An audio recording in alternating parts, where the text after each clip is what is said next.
Hello, नमस्कार, राम राम। आप सभी विद्यार्थियों का आपका अपने विद्या स्थलम में स्वागत है। तो हम उम्मीद करते हैं कि आप लोग जहाँ भी होंगे, जैसे भी होंगे, लाजवाब, शानदार, बेमिसाल, अद्भुत, गजब, मस्त, तंदुरुस्त, ज़बरदस्त होंगे और कुछ ना कुछ अपने अच्छा करने का प्रयास कर रहे होंगे अपने जीवन में। तो जो आज का वीडियो है उसमें हम लोग देखने वाले हैं क्लास 10th का मैथमेटिक्स का फर्स्ट चैप्टर, जिसका नाम क्या है, रियल नंबर। तो पहले हम अपने आप को थोड़ा सा साइड कर लें और चैप्टर का नाम लिखना हो तो चैप्टर का नाम क्या हो जाएगा, चैप्टर फर्स्ट, जिसका नाम क्या है अपने पास, रियल नंबर्स। ठीक है। तो मेरे राइटिंग को ज़्यादा दिल पे नहीं लेना, जैसे तुम लोगों को घर वाले, तुम्हारे घर वाले तुम लोगों को दिल पे नहीं लेते, वैसे मेरे राइटिंग को दिल पे नहीं लेना। बस चीज़ों को सुनना, समझना है और प्रैक्टिस करना है, सब अपने आप आता जाएगा। तो अगर हम लोग बात कर ले रियल नंबर में, तो रियल नंबर तुम लोग क्लास 10th में भी पढ़ा होगा, रैशनल आया होगा, रियल नंबर आया होगा। तो कहीं ना कहीं थोड़ा मोड़ा रियल नंबर के बारे में जानकारी है। तो इस चैप्टर में जो अपने को मोटा मोटी पढ़ना, उसके बारे में पहले बात कर लें कि अपने को जानना क्या है कि इस चैप्टर में। हम ऐसा उम्मीद करेंगे कि रियल नंबर क्या होता है यह सबको पता होगा। ठीक है, वैसे थोड़ा सा बता देंगे रियल नंबर के बारे में, लेकिन क्लास 10th में चैप्टर फर्स्ट में क्या क्या पढ़ना उसके बारे में हम लोग पहले जान लें। तो सबसे पहला जो चीज़ आएगा अपने पास आ जाएगा इक्विलिड। पहले पेन का कलर चेंज कर लें क्योंकि बढ़िया महंगा सेटअप है अपने पास। मजाक कर रहे भाई, बहुत महंगा नहीं है, काम चला हुआ है। तो सबसे पहले अपने पास आएगा इक्विलिड डिवीज़न एल्गोरिदम। ठीक है। अब जैसे बीच बीच में हम कुछ लिखना भूल जाएंगे, ABCD कुछ स्पेलिंग में, तो ये मत सोचना कि स्पेलिंग नहीं आता हमको।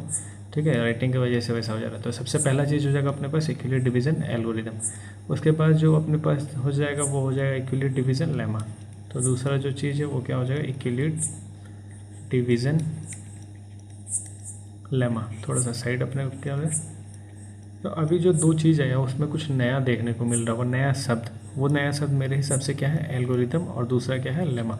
तो इन दो वर्ड्स को भी जान लिया जाएगा कि ये दो वर्ड्स क्या होते हैं। उसके बाद अगर हम तीसरा चीज़ के बारे में बात कर लें कि और अपने को क्या पढ़ना है इस चैप्टर में, तो इसके बाद हम लोग जान लेंगे फंडामेंटल, मतलब इन दो वर्ड्स को जानने के बाद fundamental theorem of arithmetic. Fundamental theorem of arithmetic. ठीक है, ये हो गया अपने पास। फिर उसके बाद हम लोग क्या देख लेंगे, तो उसके बाद कुछ भी नहीं देखेंगे। उसके बाद धीरे धीरे चैप्टर कंप्लीट होने के कागार पे आ जाएगा। तो चैप्टर कंप्लीट होने के कागार पे जैसे पहुंचेंगे हम लोग, क्या क्या लेना पड़ेगा। पेन सेलेक्ट क्यों नहीं हो रहा यार, ठीक है। तो पेन सेलेक्ट नहीं हो रहा था, फिलहाल पेन सेलेक्ट कर ले, ये है अपना पेन। हाँ, तो फंडामेंटल थ्योरम ऑफ अर्थमेटिक देखने के बाद हम लोग बात कर लेंगे इर्रेशनल नंबर के बारे में थोड़ा सा।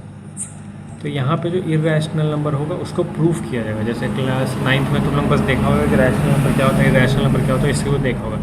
लेकिन यहाँ पे हम लोग प्रूफ करेंगे कि इर्रेशनल नंबर कैसे है। कोई नंबर है अगर उसको इर्रेशनल बोल रहे हैं तो क्यों बोल रहे हैं, कुछ कारण होगा, वो हम लोग प्रूफ करेंगे। तो मोटा मोटी यही चार चीज़ है इस चैप्टर में। अब इसमें एक खुशखबरी और दे दे कि ये जो चीज़ है इक्विलिड डिवीजन एल्गोरिथम, ये पहले था, अब इसको हटा दिया गया। लेकिन हम लोग इसके बारे में, अब तुम लोग अभी का NCERT खोलेगा तो उसमें कहीं ना कहीं दिख जाएगा ये, तो हम लोग इसके बारे में जान लेंगे। तो ठीक है, तो आज चैप्टर शुरू करते हैं इसको साइड करके। तो इसको साइड कैसे करेंगे, इरेज कर देंगे। वैसे अगर तुम लोगों को लिखना हो, लिखने का तो ज़रूरत नहीं है, बस समझना है, सुनना है और थोड़ा सा बुद्धि लगाना है, बाकी सब आता जाएगा। तो इसको हम इरेज करते हुए आगे बढ़ेंगे। इस इरेज़र भी दिखा रहे तुम लोगों को कि मेरे पास इरेज़र भी है, कलरफुल पेन के साथ इरेज़र भी है। अरे यार, कुछ नया नया बवाल करते हैं, अब सीखने में थोड़ा टाइम लगेगा इसको, हम भी धीरे धीरे सीख रहे हैं। तो अब अपने पास क्या आ जाएगा, तो सबसे पहला चीज़ आएगा अपने पास इक्विलिड डिवीज़न एल्गोरिदम। तो इक्विलिड्स डिवीज़न, अरे यार जैसे ना इसमें एक बटन है वो दब जाता है तो फिर पेन चलता नहीं है, तो ये बीच बीच में दब जा रहा है। Division algorithm. अब इक्विलिड डिवीज़न एल्गोरिदम में देखो, ये जो चीज़ है इक्विलिड्स, किसी का नाम है, ठीक है, नहीं लग रहा होगा तो हम बता दें ये नाम है। अब इक्विलिड जो है एक डिवीज़न एल्गोरिदम दिए थे, उसी के बारे में जानना अपने को, उसी को हम लोग बोलते हैं इक्विलिड डिवीज़न एल्गोरिदम। अब यहाँ पे इक्विलिड डिवीज़न एल्गोरिदम क्या होता है, स्टेटमेंट बता देते हैं, उसके बाद वो खुद अपने आप समझ आ जाएगा क्या है क्या नहीं है। तो यहाँ पे जो इक्विलिड डिवीज़न एल्गोरिदम का स्टेटमेंट है वो ये कहता है कि कोई भी अपने पास, ये सबसे पहले तो ऐसे फाइंड करने के काम आता है। इक्विलिड डिवीज़न एल्गोरिदम से हम लोग क्या करते हैं, ऐसे फाइंड करते हैं। ऐसे भी अगर तुम लोग को याद हो, क्लास नर्सरी LKG में पढ़ा होगा, दो मेथड से फाइंड करते हैं, एक होता है प्राइम फैक्टराइजेशन मेथड, एक होता है डिवीज़न मेथड। तो अब यहाँ देखो क्या लिखा है, डिवीज़न एल्गोरिदम, मतलब HCF किस मेथड से फाइंड करना होगा यहाँ पे, मतलब अगर हम इक्विलिड डिवीज़न एल्गोरिदम कहीं पे लगाएंगे तो वहाँ पे हम लोग को ऐसे फाइंड करना होगा डिवीज़न मेथड से। ठीक है, तो अगर हम लोग यहाँ पे बात कर ले डिवीज़न मेथड से करना है तो क्या होता है, तो अगर दो नंबर है अपने पास, जैसे मान लो 4 है और अपने पास हम मान लिए 6 है, अगर इन दोनों नंबर का अपने को HCF फाइंड करना, हाईएस्ट कॉमन फैक्टर क्या हो सकता है, तो हम लोग क्या करते हैं, बड़े नंबर को डिवाइड करते हैं छोटे नंबर से। तो डिवाइड कर दिए, कितने बार में जाएगा, तो 4 बार में। कितना बचा, 2 बचा। फिर से डिवाइड करते हैं, मतलब डिवाइड, ये रिपीटेशन डिवाइड कब तक होता रहता है, जब तक अपने पास रिमाइंडर 0 ना आ जाए। तो जैसे ये रिमाइंडर अपने पास 2 बचा, तो फिर से हम लोग डिवाइड करेंगे, यहाँ पे जो अपने पास था 4, कितने बार में जाएगा, 2, 4, पूरा कैंसिल हो गया। तो कहने का मतलब यहाँ पे रिमाइंडर 0 आ गया, तो अब ये प्रोसेस बंद हो जाएगा। तो डिवीज़न एल्गोरिदम में हम लोग क्या कर रहे हैं, HCF फाइंड कर रहे हैं, डिवीज़न मेथड से फाइंड कर रहे हैं, और ये कब तक करते रहना, जब तक पूरा रिमाइंडर 0 ना आ जाए। तो जिस नंबर से डिवाइड हुआ है वही अपना HCF है। तो यहाँ पे 4 और 6 का HCF क्या हो गया अपने पास, 2 हो गया। तो अगर हम लोग बात, अरे यार ये तो ट्रैक चला रहा है एरोप्लेन। तो अगर हम लोग बात कर ले HCF 4 और 6 का निकालना है, तो कितना आ गया अपने पास, 2 आ गया। तो ये जो हम लोग फाइंड किए हैं यही होता है इक्विलिब्रियम डिवीज़न एल्गोरिदम है। लेकिन डिवाइड करते हैं फिर लिखना पड़ता है, तो थोड़ा सा लेंथी हो जाता है, इस चीज़ को हटा दिया गया है। तो अगर हम स्टेटमेंट बात कर लें कि इक्विलिब्रियम डिवीज़न एल्गोरिदम का स्टेटमेंट जानना है, तो स्टेटमेंट से तो अब ये पता ही चल जाएगा, मतलब अभी तक कि हम लोग को क्या फाइंड करना है, HCF फाइंड करना, अभी कौन से मेथड से, डिवीज़न मेथड से। तो अब ये किस काम आता है वो लिख दें। तो थोड़ा सा पेन का कलर चेंज करते हैं और लिखना शुरू करते हैं। इट इज़ यूज्ड, किसका हमारा भाई, to find HCF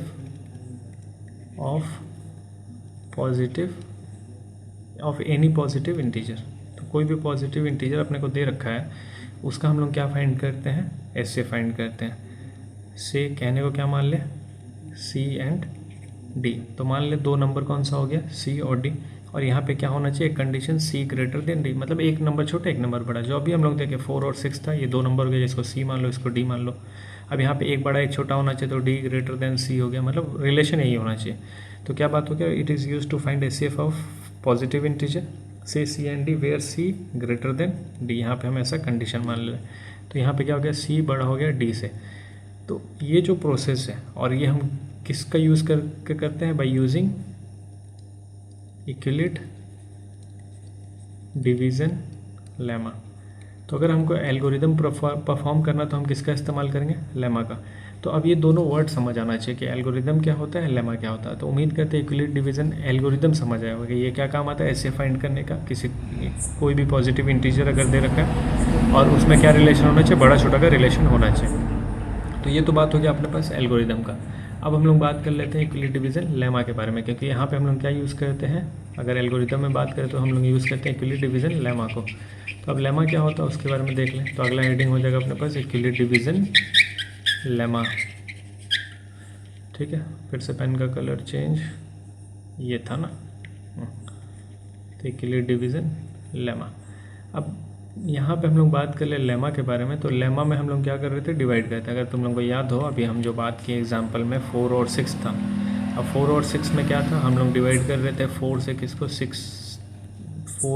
को डिवाइड कर रहे थे 4 से, कितने बार में, एक बार में, 4, रिमाइंडर 2 बचा। फिर से हम लोग डिवाइड किए, यही ना किए थे, तो अपने पास आंसर आया था 2। यही हम लोग प्रोसेस किए थे।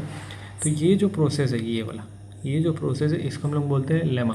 और इसी चीज़ को हम लोग रिपीट कर दिए तो ये हो गया एल्गोरिदम। ठीक है, तो अब लेमा मतलब क्या हो गया, हम लोग यहाँ पे क्या कर रहे हैं, डिवाइड कर रहे हैं। और डिवाइड भी किस तरीके से करें, जैसे देखो अगर बचपन में याद हो तो एक होता है डिविडेंड, डिवाइज़र, कोशेंट, रिमाइंडर, ये 4 चीज़ होता है।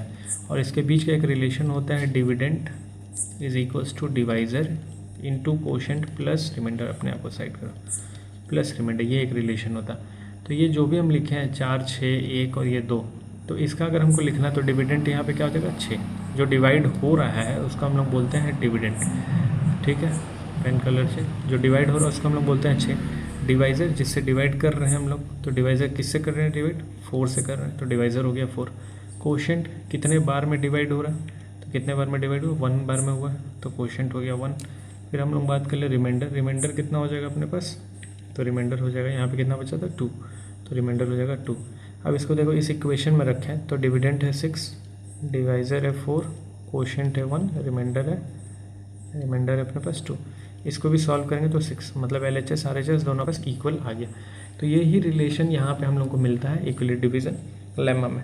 अब इसको हम लिखेंगे कैसे, तो लिखने का तरीका ये हो जाएगा कि गिवन, पहले पेन का कलर चेंज कर लेते हैं भाई, बहुत महंगा सेटअप है गिवन पॉजिटिव इंटीजर दिया हुआ, 4 और 6 पॉजिटिव इंटीजर था। Such given positive integer A and B यहाँ पे मान लेते हैं हम लोग, such date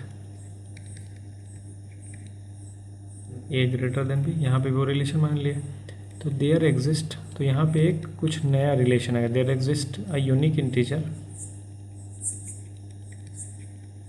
between a and b, there exist a unique integer, इसको हम लोग बोल देते हैं, इसको unique integer q and r बोल देते हैं यहाँ पे, q and r such that, और ये इस तरीके से होगा कि रिलेशन क्या हो जाएगा, A is equals to B Q plus R, यही जो अभी हम लोग लिखे हैं ये वाला फॉर्मूला, वही फॉर्मूला यहाँ पे लिख दिया, A is equals to B Q plus R. एक और कंडीशन होता है कि ये जो आर होता है, आर का value greater than equals to 0 और लेस देन बी होता है। कहने का मतलब अगर हम लोग बात करें, इसको साफ कर देते हैं थोड़ा सा, ठीक है। अब यहाँ पे अगर हम लोग बात करें, थोड़ा सा पेन का भी कलर चेंज, हाँ ए अगर हम लोग बात कर लें, हाँ सही रहेगा कहाँ गया, तो ए हम लोग क्या है यहाँ के हिसाब से देखेंगे तो ए है अपने पास 6, बी अपने पास क्या है, बी है अपने पास 4, क्यू था अपने पास 1, आर था अपने पास 2। यहाँ पे एक और कंडीशन लगाया, वो कंडीशन क्या है कि आर का वैल्यू क्या होगा, ग्रेटर देन इक्वल्स टू 0 होगा, मतलब आर या तो 0 हो सकता है या तो उससे बड़ा होगा, लेकिन बी से छोटा होगा। अब बी यहाँ पे क्या है, ए और बी हम लोग लिए हैं, तो बी यहाँ पे है 4, तो हमेशा जो रिमाइंडर होगा ना वो डिवाइज़र से छोटा होना चाहिए। ये थोड़ा मैथमेटिकल में प्रॉब्लम करने लगता है, लेकिन न्यूमेरिकल में अगर समझेगा तुम लोग तो समझ आएगा। जैसे मान लो अगर हम किसी नंबर को डिवाइड कर रहे हैं, इसको पहले साफ़ करते थोड़ा सा, जैसे अगर हम मान लो डिवाइड कर रहे हैं 18 को डिवाइड कर रहे हैं हम, किससे डिवाइड कर लेते 4 से, ठीक है। अगर हम 18 को 4 से डिवाइड कर रहे हैं तो कितने बार में जाएगा, 4 बार में, कितना आएगा 16 आएगा, बचेगा कितना 2। तो ये जो अपने पास बच रहा है रिमाइंडर का वैल्यू हमेशा डिवाइजर से तो छोटा आएगा, अगर बराबर आएगा तो रिमाइंडर 0 आने लगेगा, अगर उससे बड़ा आएगा तो हम लोग और फर्दर डिवाइड करेंगे उसको। तो यही कहने का मतलब है यहाँ पे कि जो रिमाइंडर का वैल्यू या तो 0 होगा या तो 0 से बड़ा होगा, लेकिन b से छोटा होगा। तो ये चीज़ जो था अपने पास था इक्विलेट डिवीज़न लेमा। अब हम लोग जो अपने पास शब्द मिला है एल्गोरिदम और लेमा, उसको समझ लें कि एल्गोरिदम शब्द का मतलब एक्चुअली में क्या है, लेमा जो शब्द है अपने पास एक्चुअली में वो क्या है, कहना गया लेमा जो शब्द है अपने पास उसका मतलब क्या होता है। तो एल्गोरिदम और लेमा अब अगला टॉपिक है अपना, मतलब इन दो वर्ड्स को समझ लिया जाए। पहले थोड़ा सा साफ़ कर लें, साफ़ सफाई ज़रूरी है, सफाई अभियान। तो अब पेन ले लेते हैं, पेन का कलर ले लेते हैं, पेन का कलर ये ले लेते हैं, या वाइट लेते हैं, वाइट थोड़ा सा नीचे। अगर हम लोग बात कर लें एल्गोरिदम समझना है, एल्गोरिदम समझने के लिए अब तुम लोग इतना देर क्लास में बैठ गया तो कोई ना कोई पसंद भी आ जाएगा, या कोई ना कोई पसंद आएगा तो फिर प्रेम व्यवहार भी बनने लगता है। तो अगर किसी क्लास में बैठे हैं और मतलब बीच बीच में ये बैकग्राउंड म्यूज़िक आता रहता है, जैसे मान लो क्या हुआ किसी क्लास में बैठे हैं, ज़्यादा देर बैठेंगे तो कोई पसंद भी आने लगेगा, ज़्यादा दूर हो जा रहा है, ज़्यादा देर बैठेंगे तो कोई पसंद भी आने लगेगा। रोज़ रोज़ एक ही जगह एक ही स्कूल एक ही क्लास में जाते हैं, एक ही कोचिंग में जाते हैं, एक ही सड़क से हो जाए तो कोई ना कोई पसंद आ ही जाता है। तो सबसे पहले जीवन में होता क्या है कि जीवन में एक गाना बजता है जिसको हम लोग बोलते हैं देखा तुझे तो ये जाना सनम, ठीक है। सबसे पहले किसी को देखते हैं हम लोग तो होता है वहाँ पर देखा तुझे तो ये जाना सनम कि प्यार होता है दीवाना जन्म। उसके बाद नया गाना आता है जीवन में, कुछ दौर भी कुछ समय बीतता है तो फिर एक नया गाना या फिर नया ख्याल आने लगता है कि आंखों से तूने क्या, पहले तो देखेंगे किसी को, उसके बाद आंखों से इशारा होगा तो आंखों से तूने ये क्या कह दिया, ये वाला बात ख्याल आएगा। उसके बाद फिर तीसरा स्टेज जीवन में आता है, जो जीवन में होता है वही रियलिटी बता रहे हैं, क्योंकि तजुर्बा तो सबको होता है, बस कुछ लोगों को लगता है कि हम ही हैं जीवन में जो है। तो तीसरा स्टेज आता है जिसमें गाना बजता है तुझ में रब दिखता है। तो एक एक करके देखो, एक एक स्टेप। सबसे पहले किसी को हम लोग देखें तो मन में ख्याल आता है तुझे देखा तो ये जाना सनम, फिर जब देखते हैं कुछ होने लगता है तो फिर आंखों में इशारा होता है, तो फिर बात होता है कि आंखों से तूने ये क्या कह दिया, दिल ये दीवाना धड़कने लगा। तो थोड़ा कम धड़काना है उसको, पढ़ाई पे ज़्यादा ध्यान देना है। उसके बाद जो फेज़ आता है उसमें आता है तुझ में रब दिखता है यारा मैं क्या करूँ, तो फिलहाल यारा पेन चेंज करेगा। उसके बाद हम लोग आगे बढ़ेंगे, चौथा स्टेज आता है। चौथा स्टेज में फिर से ये वाला कलर। तो तुझ में रब दिखने के बाद क्या होगा, एक ऐसा दौर आएगा जिसमें अब आएगा कि मिलने हैं मुझसे आई, जाने ये क्यों तन्हाई, जाने किस मोड़ पे लाई ये आशिकी। तो एक ऐसा दौर आएगा कि आशिकी एक अलग लेवल पे चला जाएगा, तो अब फिर ये मन में ये गाना बजेगा। अब उसके बाद फिर नेक्स्ट कुछ दौर आएगा। भाई दौर ख़त्म नहीं होना, जब तक जीवन में कुछ ना कुछ दौर चलता ही रहेगा। उसके बाद देखा तुझे आँख, फिर उसके बाद आँखों से तूने क्या कह दिया, फिर तुझ मेरे, मतलब हर दौर से गुजर रहे हैं। मिलने हैं मुझसे आए, अब क्या हो गया कि अच्छा चलता हूँ दुआओं में याद रखना। तो अच्छा चलता हूँ, वही वाला टाइप, दुआओं वाला, दुआओं में याद रखना। तो अब निकल गया, देखें उसके बाद अब लाइफ से निकलने वाला फेज़ आ गया। उसके बाद जो लास्ट फेज़ आएगा, लास्ट फेज़ में गाना सुनेंगे अकेले में बैठ के। तो कौन सा, पेन का कलर थोड़ा सा अलग, ये ले लेते हैं, ये ग्रे, ठीक है, चल रहा ना, हाँ चल रहा। तो अब लास्ट स्टेज में जब पहुंचेंगे तो उस समय गाना गाएंगे, बेवफा बेवफा है बेवफा, अरे यार बेवफा ये भी निकल गया, बेवफा चल ही नहीं रहा। हाँ तो बेवफा बेवफा है बेवफा निकली रे तू। तो अब ये कुछ सीक्वेंस चलता है जीवन, सबके लाइफ में वाला सीक्वेंस आता है। हम बच्चे हुए अभी तक खैर वैसे। तो ये जो चीज़ दिख रहा है, ये जो एक सीक्वेंस दिख रहा है, इसी सीक्वेंस को हम लोग बोलते हैं एल्गोरिदम। यही बताने का मकसद था मेरा, एल्गोरिदम। तो एल्गोरिदम क्या है, एक एल्गोरिदम सीक्वेंस होता है, ठीक है, वेल डिफाइंड स्टेप्स का। तो जो एल्गोरिदम हम लोग बात करें, ये एल्गोरिदम शब्द हम लोग कहीं इस्तेमाल कर सकते हैं, ऐसा ज़रूरी नहीं कि मैथमेटिक्स में इस्तेमाल हो। तो ये जो एल्गोरिदम शब्द है, इसका मतलब क्या हो गया, एक सीक्वेंस है वेल डिफाइंड स्टेप्स का, जो किसी प्रोसेस में इन्वॉल्व होता है। तो हम लोग यहाँ बोले थे actually division algorithm. Division algorithm कहने का मतलब हम लोग डिवीज़न का एल्गोरिदम करें, मतलब डिवीज़न को बार बार रिपीट करेंगे। तो और लेकिन क्या फाइंड करने के लिए, ऐसे फाइंड करने के लिए। तो ये जो सारा प्रोसेस अपने को देखने को मिल रहा है, इसको एल्गोरिदम। अब इसको हम लोग थोड़ा डिफाइन भी कर लेते हैं अच्छे शब्दों में। ये तो अभी समझने के लिए था, अब इसको अगर हम लोग डिफाइन करने जाएंगे तो क्या लिखेंगे, अरे यार ये सोचा। तो ये सब साफ करेंगे, उसके बाद एल्गोरिदम का डेफिनेशन सुंदर सा लिखेंगे। तो अभी तक तो पता चल गया होगा कि एल्गोरिदम क्या है, इट इज़ जस्ट तो पेन। तो हम लोग बात करेंगे किसके बारे में, एल्गोरिदम के बारे में। तो थोड़ा सा नीचे, तो एल्गोरिदम क्या हो गया, तो इस पेन से लिखते हैं, इट इज़ अ प्रोसेस या फिर it is a steps series of well defined steps. तो मतलब हम लोग कोई भी प्रोसेस फॉलो कर रहे हैं, एक सीरीज़ में चल रहे हैं, लेकिन जिस सीरीज़ को हम लोग कंटिन्यू कर रहे हैं उसमें जो हर एक स्टेप है उसके बारे में कुछ ना कुछ अपने पास रिजल्ट होगा। और ये क्या इस्तेमाल करें, it is a series of well defined steps which is used to solve a type of problem, ठीक है। तो किसी भी प्रॉब्लम को जब हम लोग सॉल्व करें, उसमें जो स्टेप्स यूज़ कर रहे हैं उसी को हम लोग बोलते हैं एल्गोरिदम, ठीक। अब इसके बाद हम लोग बात कर ले लेमा के बारे में। ये तो एल्गोरिदम हो गया। अब जो लेमा वो हो गया कि अभी जो तुम लोग देखा था कि जीवन में जो दौर आया था, सबसे पहले क्या था, तुझे देखा, फिर क्या था, आँखों से तूने क्या कह दिया। ये जो हर एक स्टेप है, ये हर एक स्टेप को हम लोग बोलते हैं लेमा। तो ये जो हर एक स्टेप है इसी को हम लोग बोलेंगे लेमा। तो लेमा क्या हो गया, लेमा का definition, it is a proven statement, मतलब ये प्रूवन स्टेटमेंट होता है विच इज़ यूज्ड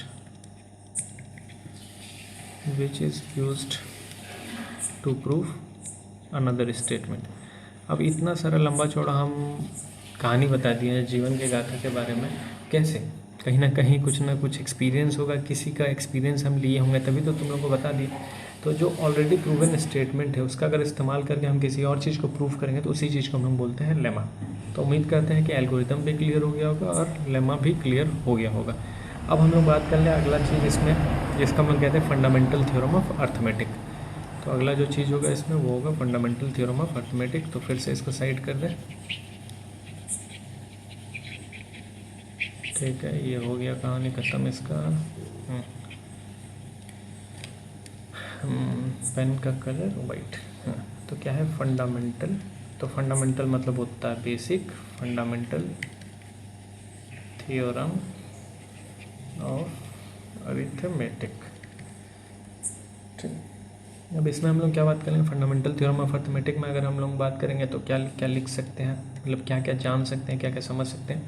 तो इसमें हो जाएगा सबसे पहले तो इसके बारे में हम लोग जान लें। ये जो है 2 थ्योरम कंसिस्टेंट, पेन का कलर ये हो जाएगा। तो यहाँ पे बात हो जाएगा कि जो एवरी कंपोजिट नंबर, तो यहाँ पे अगर हम लोग बात कर लें कि जो भी कंपोजिट नंबर होता है, कंपोजिट नंबर उम्मीद करेंगे कि मालूम होगा, कंपोजिट नंबर वैसा नंबर जिसका 2 से ज़्यादा फैक्टर हुआ।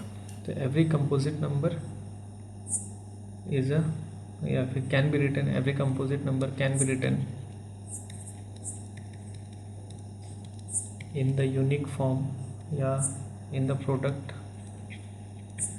Of prime number. ये भी बचपन में मालूम होगा तुम लोगों को। तो कोई भी कंपोजिट नंबर है अपने पास, उस कंपोजिट नंबर को हम लोग प्राइम नंबर के प्रोडक्ट में लिख सकते हैं। यही कहना है फंडामेंटल थ्योरम ऑफ अर्थमेटिक का।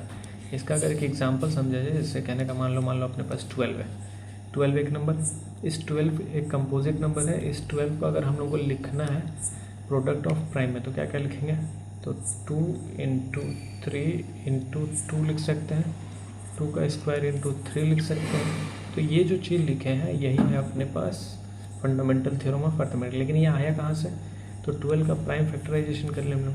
12 का 2 से कितने बार में, 6 बार में, फिर 2 से 3 बार में, फिर 3 से 1 बार में। तो 2 स्क्वायर और 3, यही तो आ रहा है, 2 स्क्वायर और 3। तो ये जो चीज़ था इसी को हम लोग बोल रहे थे फंडामेंटल थ्योरम ऑफ अर्थमेटिक। अब इसका 2 बेसिक एप्लीकेशन होता है, उसको हम लोग जान लें। तो ये कहाँ कहाँ इस्तेमाल कर सकते हैं उस चीज़ को समझ लिया जाए। तो ये तो एक इसका छोटा सा डेफिनेशन हो गया कि कंपोजिट नंबर को हम लोग प्राइम के प्रोडक्ट में लिख सकते हैं। अब इसका 2 एप्लीकेशन होता है। तो 2 पेन, ये हो जाएगा पेन बस। तो इट कंसिस्ट ऑफ 2 एप्लीकेशन, या it has 2 application, it has 2 application, मतलब इसका इस्तेमाल हम लोग कहाँ कहाँ करेंगे वो। तो सबसे पहले कोई भी अगर नंबर दे रखा है अपने को कंपोजिट नंबर, उसको हम लोग प्रोडक्ट में लिख दिए। तो जब प्रोडक्ट में लिख रहे हैं तो कहीं ना कहीं इरेशनैलिटी के बारे में बता सकता है। तो हम लोग इससे क्या प्रूफ कर सकते हैं, तो proof the irrationality of number, मतलब कोई नंबर रैशनल है या इरेशनल है, अगर उसको प्रूफ करना है तो कहीं ना कहीं हम लोग फंडामेंटल थ्योरम ऑफ अर्थमेटिक्स से कर सकते हैं। To prove the irrationality of a number, ठीक है, ये हो गया। दूसरा अगर हम लोग बात करें तो दूसरा एप्लीकेशन इसका क्या हो सकता है, तो दूसरा एप्लीकेशन में हम लोग इसको ले सकते हैं कि तुम लोग क्लास 9th में देखा होगा terminating decimal expansion, non terminating repeating decimal expansion. कहने का मतलब कोई भी रैशनल नंबर है तो उसका टर्मिनेटिंग डेसिमल एक्सपेंशन हो सकता है या फिर non terminating repeating decimal expansion हो सकता है। तो वो जो चीज़ है उस चीज़ का भी हम लोग फंडामेंटल थ्योरम में अप्लाई कर सकते हैं या यूज़ कर सकते हैं। तो टू एक्सप्लोर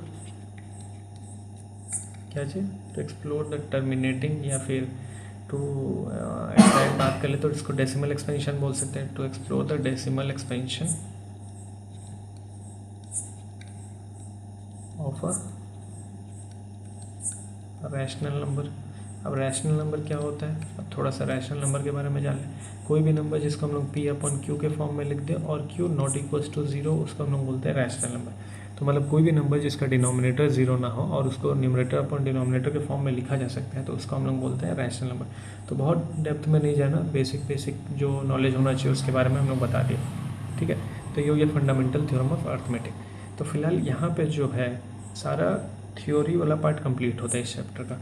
अब इसके बाद अपने को सीधा एक्सरसाइज पे चलना है। लेकिन इसके बारे में अगर हम लोग बात कर लें, ये जो एप्लीकेशन था इसके बारे में एक और कहानी है, थोड़ा सा छोटा सा सुन लो। तो NCERT में लिखा हुआ है कि जो फंडामेंटल थ्योरम ऑफ अर्थमेटिक है, इसका जो सबसे पहला रिटन प्रूफ था वो एक मैथमेटिशियन थे, उनके द्वारा दिया गया था।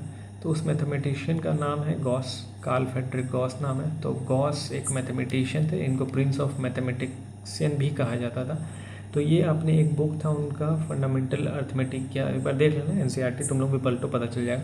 उसी बुक में इनके द्वारा इस चीज़ का प्रूफ दिया गया था कि किसी भी नंबर की रैशनैलिटी प्रूफ करना है तो किस तरीके से किया जाएगा, वो इन्हीं के द्वारा पहला प्रूफ दिया गया था इनके बुक में, ठीक है। इनको क्या कहते थे, प्रिंस ऑफ, ये सब नहीं आना है, ये सब बस जानकारी ऊपर का।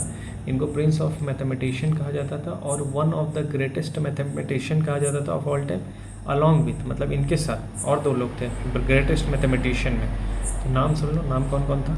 एक नाम था न्यूटन और दूसरा नाम था आर्किमिडीज। ये लोग मैथमेटिशियन के श्रेणी में आते थे एक समय पे।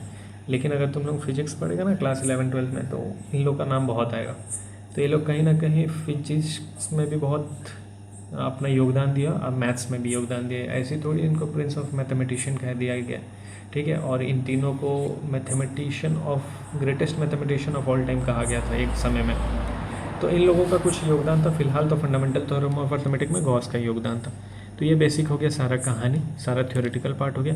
अब हम लोग चलते हैं न्यूमेरिकल पे। न्यूमेरिकल पोर्शन को देख लिया जाए। न्यूमेरिकल पोर्शन कहने का मतलब हो गया कि एक्सरसाइज क्वेश्चंस को देख लिया जाए। अब एक्सरसाइज क्वेश्चन को आगे हम लोग फर्दर डिस्कस करेंगे।